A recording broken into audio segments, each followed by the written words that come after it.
Thank you. Thank you. I'm very happy to be here with the world's funkiest mayor, or the world's funkiest former mayor now, I guess. First of all, I guess you've now been an ex-mayor for about 2 days now. How does it feel to be an ex-mayor as opposed to a mayor? I don't know really. It's been something I have dreamt about for a long time. Thought about how is it going to feel when I'm out of this, and I've often compared my time as a mayor to be doing time, you know. And so it's a relief. Yeah, it's a relief. That makes sense. I guess I wanted to start a little bit at the beginning. In your book, you talk a lot about your sort of family upbringing as a young kid, and you mentioned your dad was a communist cop. Can you tell us a little bit about what that was like? It's kind of a strange combination. Yes, it's. My father was a genuine communist,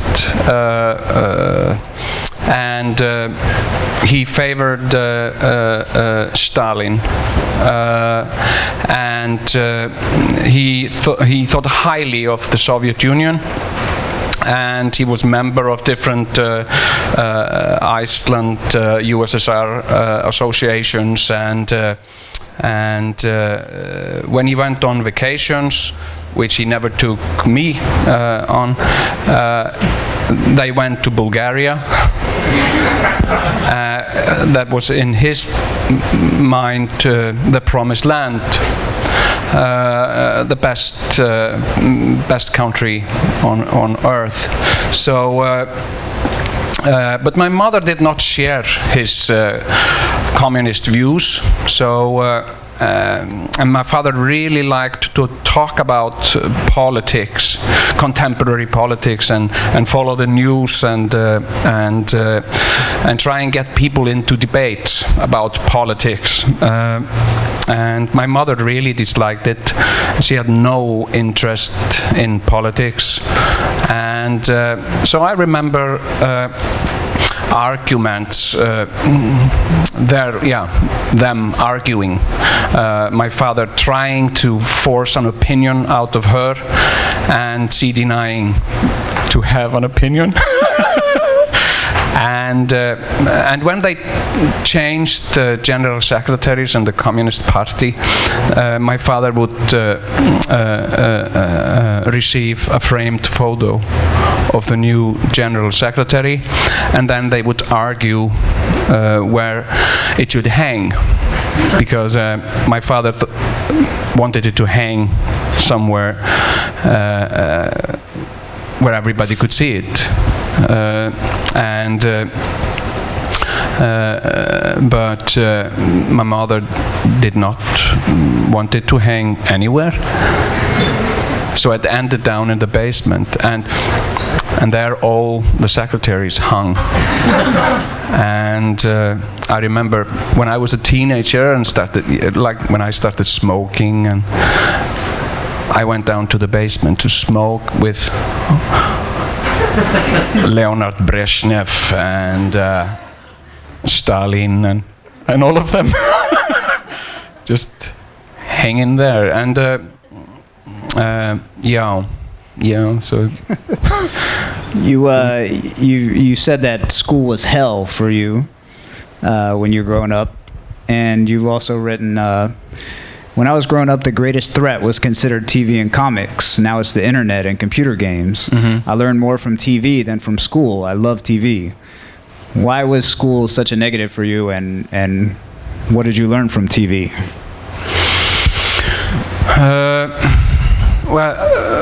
When I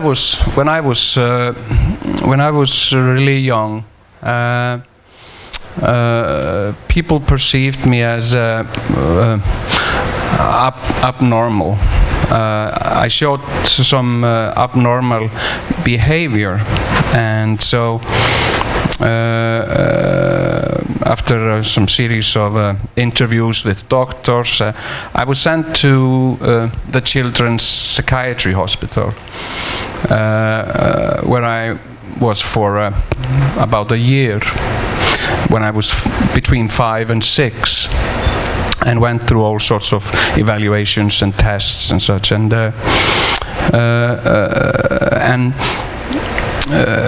I think that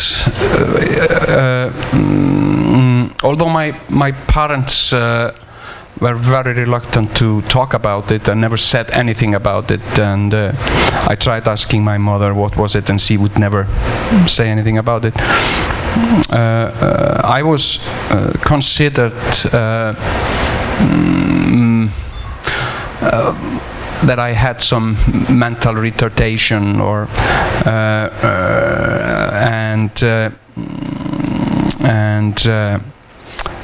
and I think that affected my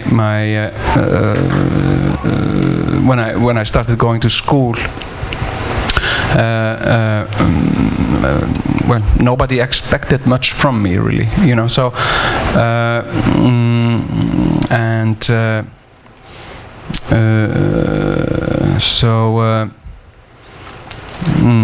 yeah, I had a hard time in school, and in my opinion, I didn't get the support that I needed, and so it was. I just feared school, and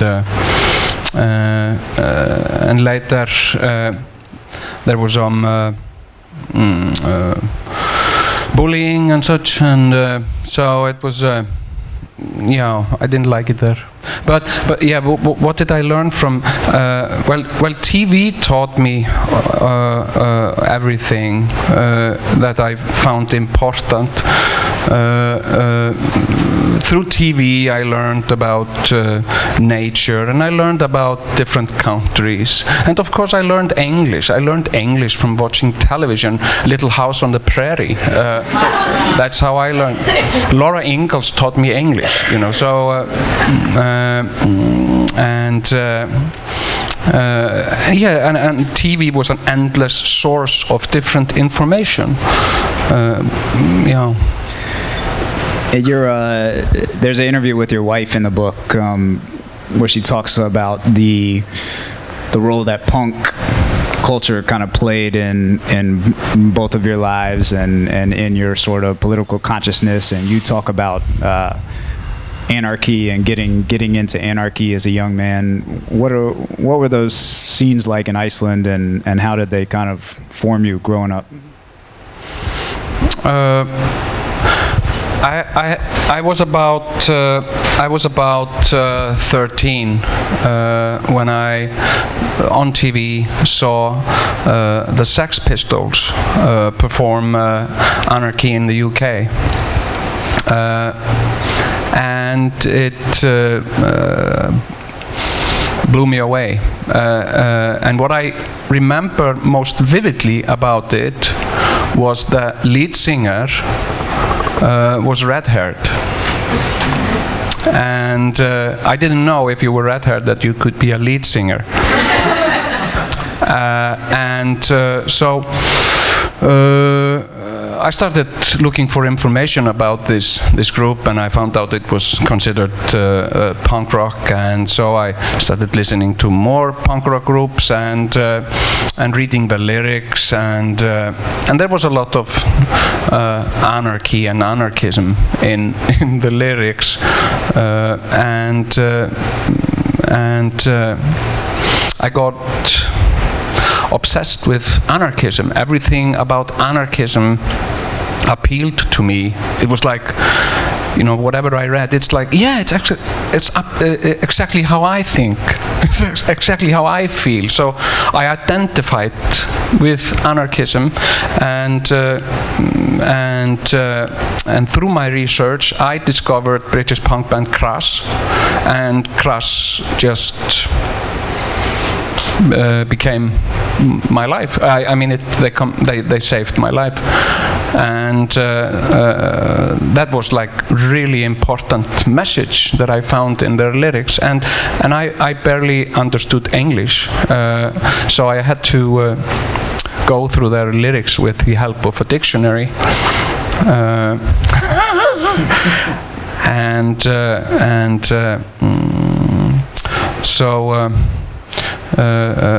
Yeah, I mean, I read everything I could get my hands on relating to anarchism. It led me to Bakunin, and Kropotkin, and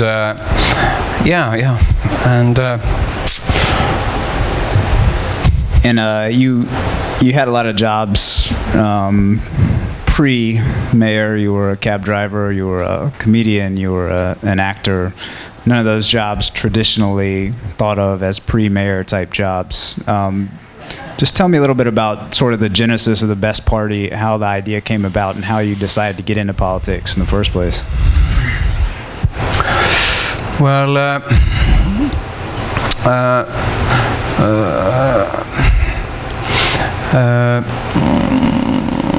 when I've spent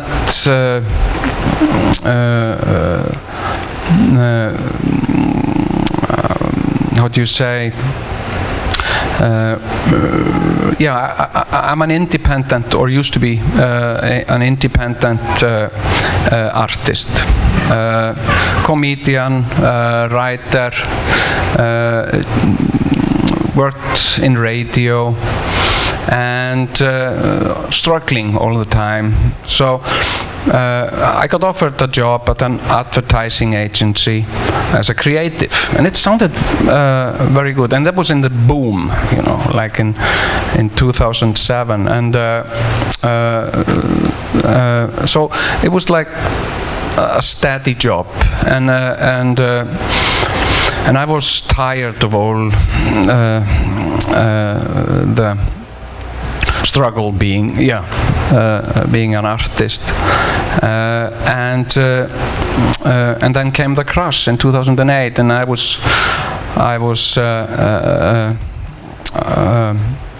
lost my job, and so it was back to struggling, and then Iceland was technically, well, people were saying Iceland is technically bankrupt, and we're going to go into a program with the IMF. And I had no idea what the IMF was.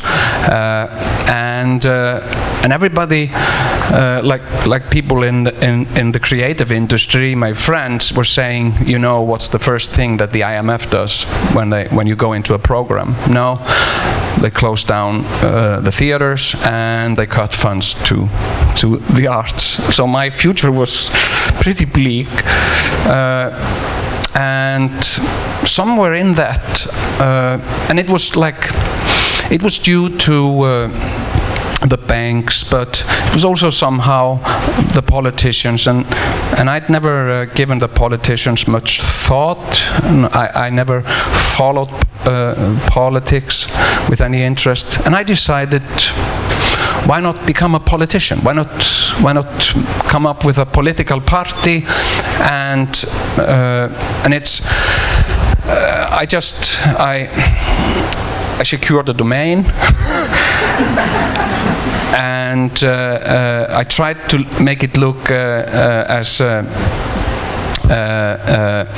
corny as possible. The best party.mobi was the domain, because it just sounded stupid, and then I just contacted my friends or acquaintances through Facebook, and they still have these messages like, hey, I just started this political party, are you in? And they were like, yeah, is it hard work? No.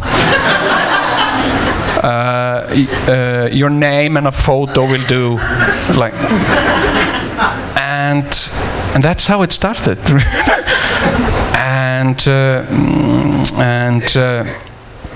and then suddenly they were in city council. and none of them had ever been involved with politics directly. No. I guess the real question is, how did it go from there to winning? What was the leap?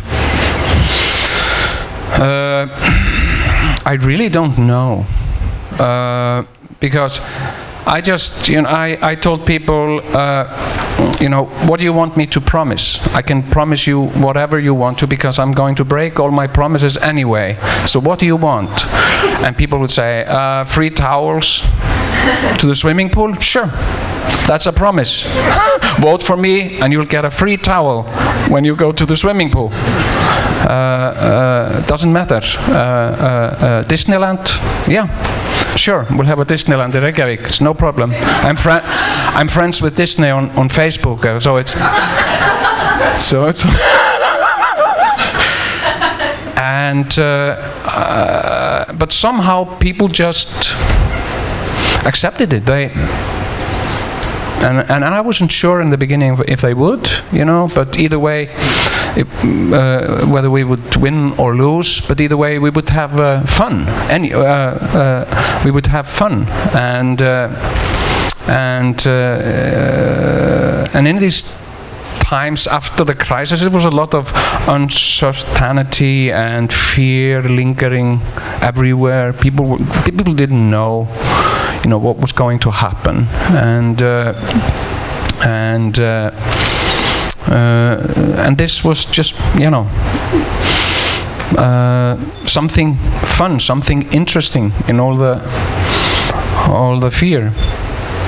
I guess the mind-blowing thing maybe to the rest of the world that was looking in on that at that time was, it was such an intense time for Iceland with the collapse of the banks and the crazy economic situation, and then sort of you see the best party, which a lot of people probably perceived as sort of a joke or an art project. Mm-hmm. When you really saw yourself getting public support and getting to the point where you might actually be elected, did you feel like it was just a protest vote, that the public was just protesting the status quo, or did you feel like people were voting for something? Well, I have thought a lot about it, and there have been some theories about it, and of course I have seen interviews and comments from political scientists trying to explain this, and usually they go from in the early beginning, it was populist. It was it's a typical populist initiative. It's Jón Gnarr. He's a famous popular comedian. Blah blah blah. And then came the protest. Well, it's a typical protest party, and people are voting for it to protest the established political parties. But I don't think it's. May have been some who voted in a protest, and others, and definitely some who voted for me because they knew who I was and liked me. But it also had some deeper reasons also. So, people just realized somehow that it was genuine. It was real. Behind all the bullshit and all the nonsense and all the jokes, there was seriousness, and people sensed that. Why? I mean, when you consider the alternatives, why not vote for the best party? It makes sense to me. I read one interview with you where you talked about, when you actually got elected mayor, you tried to figure out how to get out of it because it was such a sort of shock to you almost that it had happened. Tell us a little bit about what it was like being mayor and how you kind of made the transition to actually being a mayor and what it was like for you.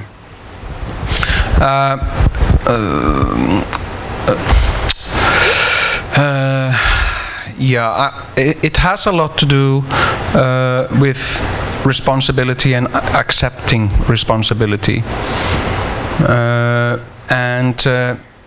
You know, everybody wants, we all want happiness. We want, or most people want to be happy. And we also like freedom. We really like freedom. We want to be free. And we have songs about it. You know, we want to be free. And love. We all want love or be loved. And we have songs about that too, you know, endless songs about love. But nobody wants, very few people want responsibility. There are no songs about, or very few songs about responsibility, you know. Give me more responsibility.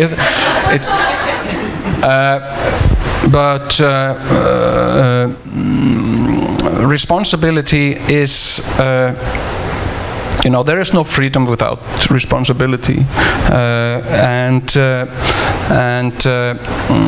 I decided, of course it was in many ways a shock getting elected and realizing that I was the mayor.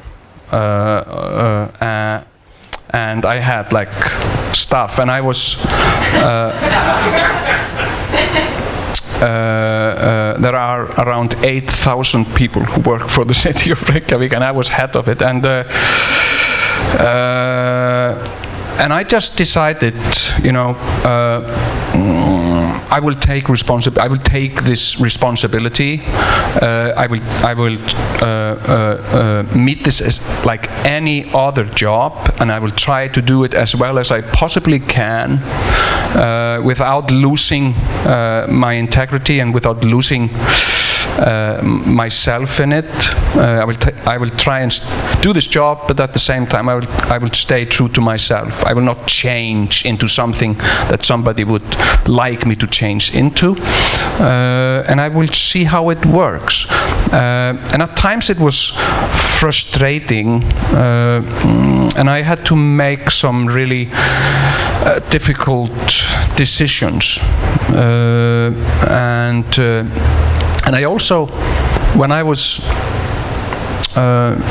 doing different things, I also had to understand and be able to explain to people why I was doing these things. And it took a lot of work and effort and concentration.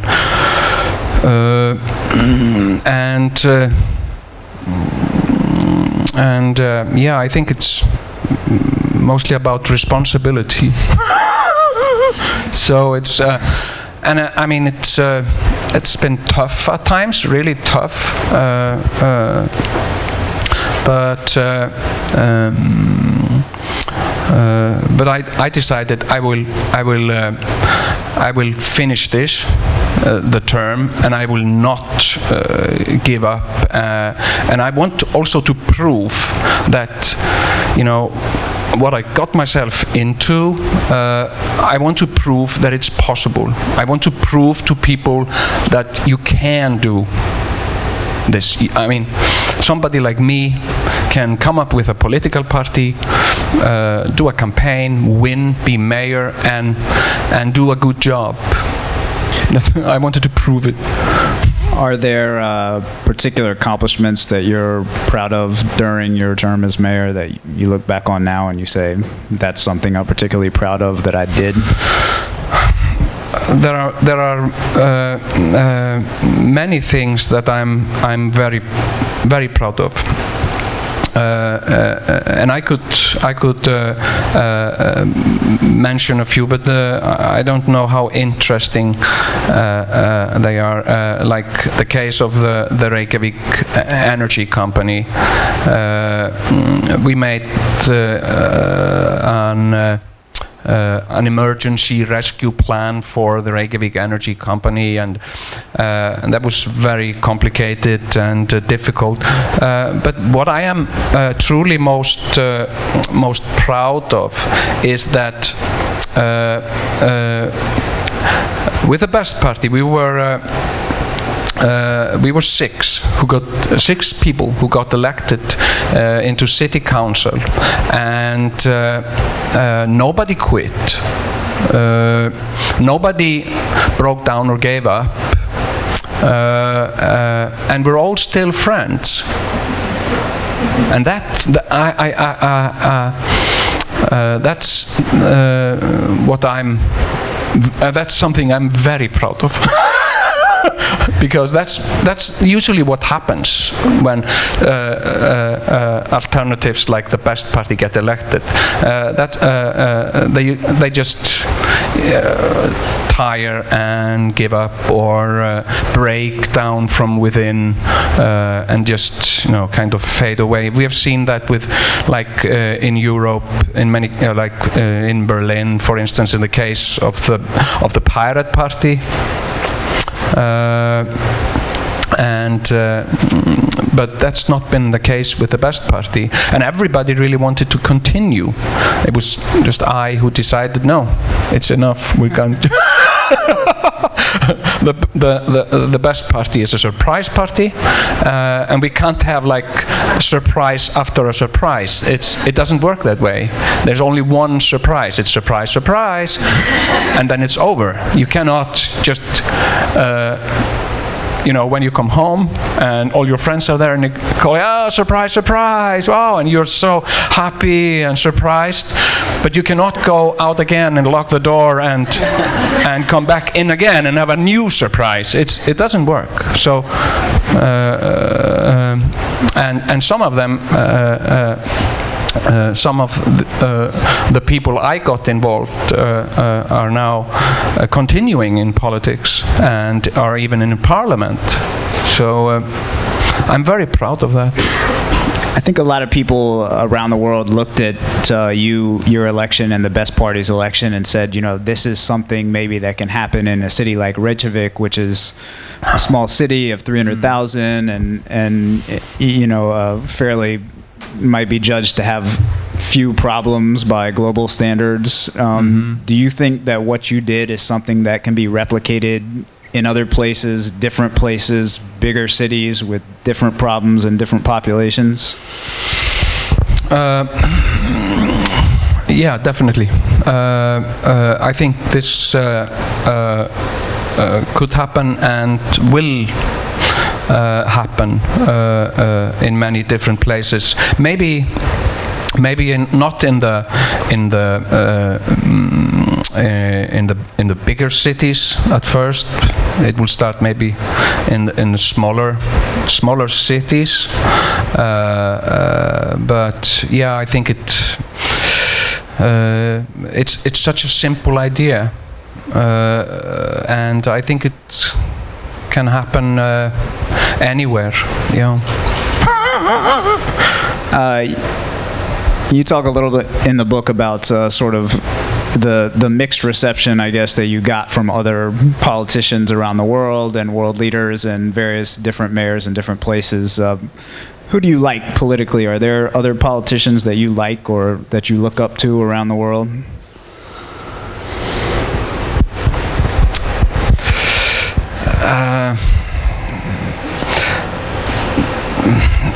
Not anyone in particular that I favor, especially, but I admire people for different reasons, but there is no one that people have sometimes compared me with the Mayor of London, Boris Johnson. I don't know him. I've never met him, but he is political. He's a politician, but I'm very excited. British comedian Eddie Izzard has announced that he's going to run for Mayor of London in 2018, I think. I'm very excited about that, but it's I can't think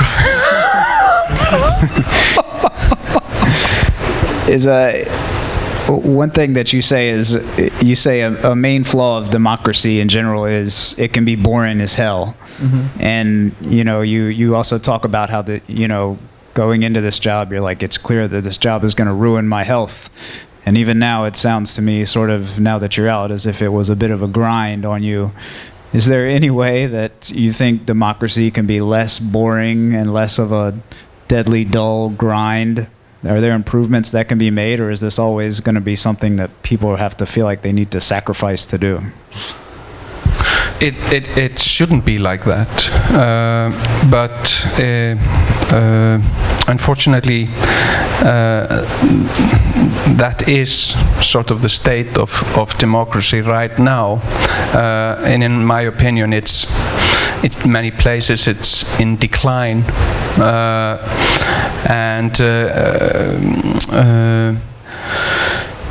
but we can only change it by participating in it, and but the sad thing is that many young people are losing interest in democracy, and what do you like the rate of people voting? Like the voting? What do you call it? The vote? You call it the vote. Voting? What? The vote. The vote. Yeah, the vote. Yes. The vote is going down, right. Especially with young people, and that's very sad. Democracy isn't boring. It is exciting. It's our community. It's communication and how we organize our communities, and so I think we cannot, we can't give up. We have to keep on working on democracy and try to improve it. And it's far from perfect, and it can be very dull. But we cannot give up on it. We can't. Right. I wanted to ask you. You talk also in your book about there's a sort of element of the national Icelandic character is everyone grows up with these public pools, and everybody walks around nude in the locker room, and so this is sort of you write about it as sort of a character building experience for Icelandic people. Can you just talk a little bit about sort of what public nudity brings to the to the Icelandic character? Because I think that's something a lot of Americans don't get to experience growing up. Yeah. The public swimming pools in Iceland are a place of meeting places of people, and I would say equivalent to the pubs in Europe. It's like, or the corners where people meet and talk, and you can't do that in Iceland. Really, you can't stand on a corner or talk with someone because it's either raining or windy, but you can go into the hot pots, and in every public swimming pool there are loads and loads of hot pots, and that's where people in Iceland gather. People come to the hot pots after work, and there is like in the showers, when you shower before you go into the pool, everybody's naked, and it's not an issue. Men and women are divided, but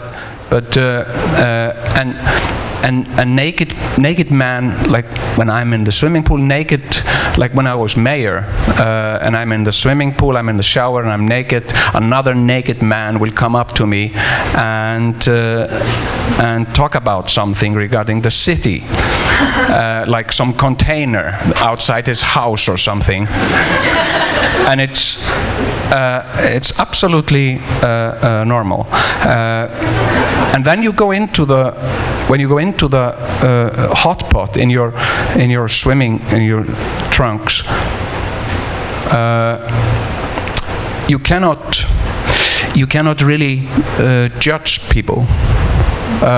You cannot judge their social status, so to speak, or education. You can only judge them from what they say and how they, or have an opinion about them from what they say and what they have to contribute to the conversations. And I think it plays an important role in the culture, this nakedness. And it's the same because we Icelanders, we feel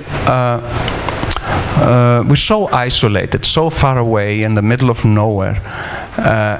And we really like to find connectedness, yeah, you said? Connectedness. Connectedness. Connectedness and with others. And we often find something similar with the Finns, and I think it has a lot to do with nudity, because they have their saunas, and it affects you somehow. Thank you for explaining that. We are unfortunately running just a little bit low on time for the conversation portion of this evening. I just wanted to check in with our audience and see if any of you guys had questions for Jón. Okay, I'm going to bring you the microphone.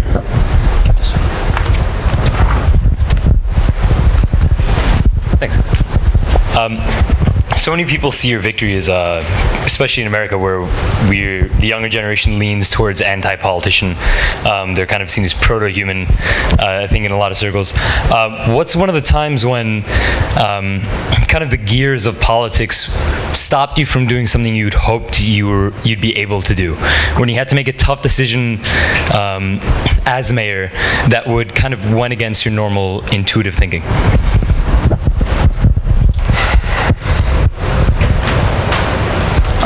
Sorry, I'm not sure I understand your question. Sorry. Do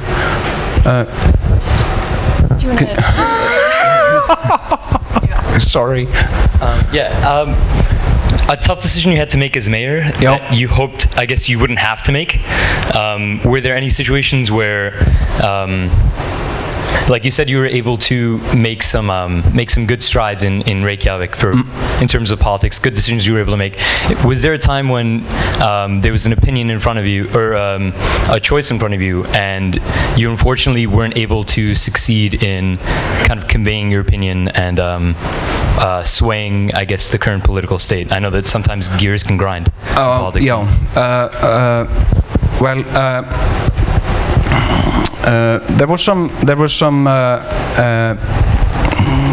There were some ideas and things I wanted to do, and I found them very simple, something that could easily be done, and but didn't happen, and somehow got stalled somehow in the system, and eventually I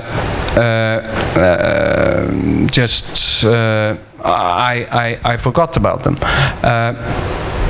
I had an idea in the beginning, something that I really wanted to do, and that was to be able to declare Reykjavík a military-free city. And in my mind, that was a brilliant idea, like the first and only completely military-free city in the world. And I was quite disappointed that not everybody shared this vision, and even that people were opposed to it and considered it naive, and at times I got quite frustrated about it, but then again, it's also the case of democracy. Different people have different opinions, and you don't always agree. And I like the saying, I read somewhere a saying that goes, a camel is a horse designed by a committee. And that's often the case with democracy. You know, you want to do something, and you start the process, and when it finishes, it's not what you intended. So, and that can be quite frustrating. So, I hope that answers your question. Yeah, thank you. Yep. We have one down here in front. Hi. Hi. Oh, I'm loud. So I read an interview with you in which you said that there are things that you had wished you'd done differently, maybe had a more official platform from the beginning of your campaign. And I was just wondering if you would stand by that claim, or if there's anything that changed about your mindset over the course of your mayorship at all. No, I don't think so. I wouldn't have done it differently. No. It was. I'm very content with it. Got one out here. Is there anything that you think that the United States or Americans should learn from Iceland and its people, or model after Iceland? That's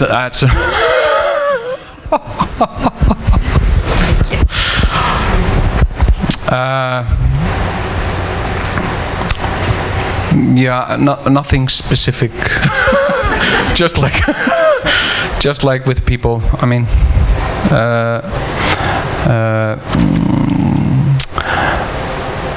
no, I can't think of anything specific that's specifically Icelandic that lacks in the U.S. and no. Sure. Next question. Hello. Iceland has an extremely high number of people that are connected to the internet. I believe it's one of the highest rates in the world. So I'm wondering how that extreme level of digital connectedness played a role, if at all, in your campaign or in your tenure as mayor. It was it played a huge role, and as you mentioned, almost everybody in Iceland, and I think it's from the beginning, from when the internet came about. Everybody, or most people in Iceland, have been very engaged on the internet, and in a way it breaks this isolation from being so far away, and our campaign, the Best Party campaign, did not cost anything except our work. We had no fundings, no sponsors, nothing except our work. And we campaigned mostly through Facebook. Everybody in Iceland, like 350,000 people, and we have like 350,000 Facebook accounts. So it means like everybody is on Facebook. So we campaigned not in newspapers or television like most politicians, but on Facebook and Twitter and YouTube for the most part, and so it played a huge part in our campaign, and also it's been very important for me to keep my day-to-day diary on Facebook, and to be in contact with people, and So it's in a way, and I understand I was the first politician to be in contact with the citizens through Facebook, social media, and that was hugely important. I got support and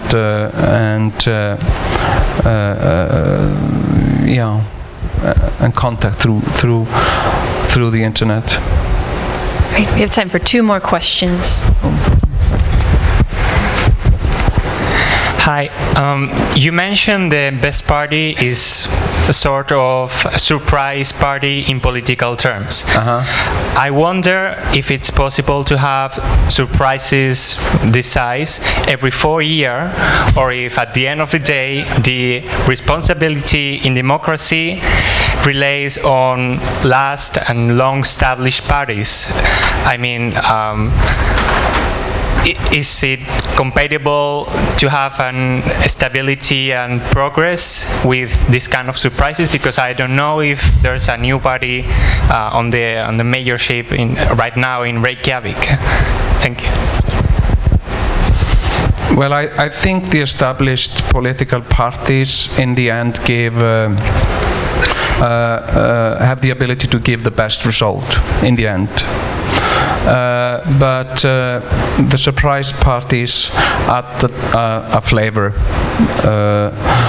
to the whole process, and they can improve the established political parties. And of course, it all depends on not so much on the ideologies of the parties, but more on the people who are actually involved in the parties. And so I would say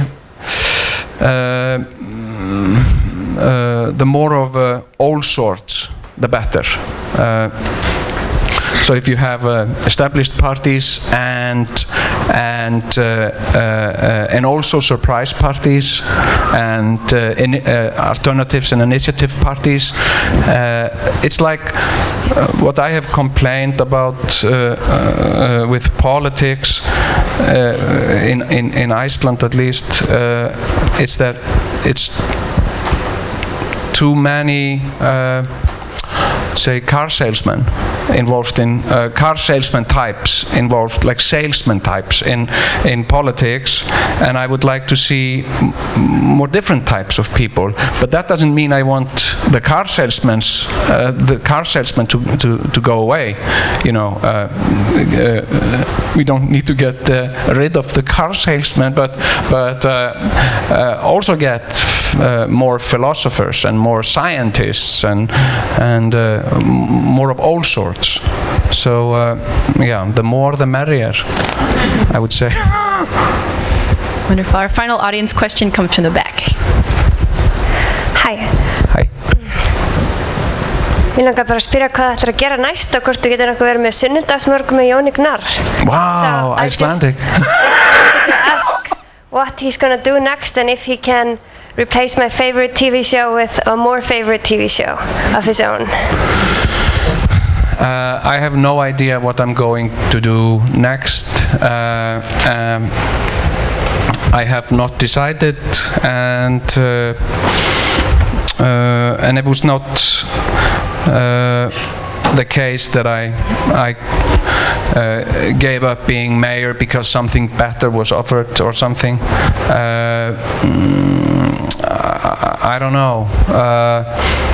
And life tends to be what happens while you're making other plans, like John Lennon said. So I'm just excited to see what comes my way, and I try to follow the advice of Bruce Lee. I'm a big admirer of Bruce Lee, and he said, "Be like water, my friend." So I try to be like water. I want to be like water, you know, just to to be in the flow. So, so I have no idea. Would you like to return to comedy at all? I never left it, so. I've been in serious financial meetings with gorilla masks, and and I've dressed up in drag and different costumes, and I've had so much fun, and I never left. Wonderful. Well, on behalf of the Strand, thank you so much, Jón and Hamilton, for joining us this evening. You. Thank you all for coming out as well.